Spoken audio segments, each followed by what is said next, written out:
ওই দাঁড়া, হে ধরার আগে তাড়াতাড়ি কাইটা পড়ি। ওই দাঁড়া কইতেছি, দাঁড়া, পালাবি না, ওই দাঁড়া দাঁড়া, ওই দাঁড়া দাঁড়া।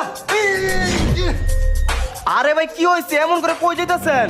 আরে ভাই আর কই না, ওই শালা বাটপার সেদিনকে কইতাছে যে ভাই আমি রংপুর যাবো, আমার কাছে কোনো ভাড়ার পয়সা নাই। পরে আমি ভাড়ার টাকা দিলাম, ও মা হেদি আজকে আমার কাছে টাকা চাইতাছে। আমার মুখটা ঢাকা ছিল, এর লেগে হ্যাঁ খেয়াল করতে পারে নাই। পরে তো হ্যাঁ হাতে নাতে ধরছি, কি তুই না বাড়ি যাবি, তোর কাছে না ভাড়া নাই, হয়তো ধরা খেয়ে গেছি, এর লেগে এই বাটপারে ধরে আজকে ছেঁচা দিমু ইচ্ছা তাহলে। কি কোন ভাই, আপনার কাছ থেকে টাকা নিছে? ভাই ও তো একটা বাটপার, এই যে সামনে ওর বাড়ি বুঝছেন, স্টার এসে পয়সা থাকে এবং দূর অঞ্চলে তার লোক আসলে ওগুলার যায় বলে ভাই আমার বাড়ি রংপুর, আমি দুদিন ধরে খাই না, আমাকে সাহায্য করবেন, ইমোশনাল কথা কয়। ভাই ওই আসলে একটা বিকুক না, ওই একটা চিটার, মানুষ ইমোশনাল করে মানুষের কাছ থেকে টাকা হাতায় নাই ভাই। ভাই ওরা ভুলেও টাকা পয়সা দিয়ে নেই, যে কিছুদিন আগে ওর ইচ্ছা মতো মানুষ মারছে, তবু ওর শিক্ষা হয় নাই ভাই। ঠিক আছে ভাই, ওরা ধরে একটা শিক্ষা দিমু আমি। আচ্ছা ভাই যান।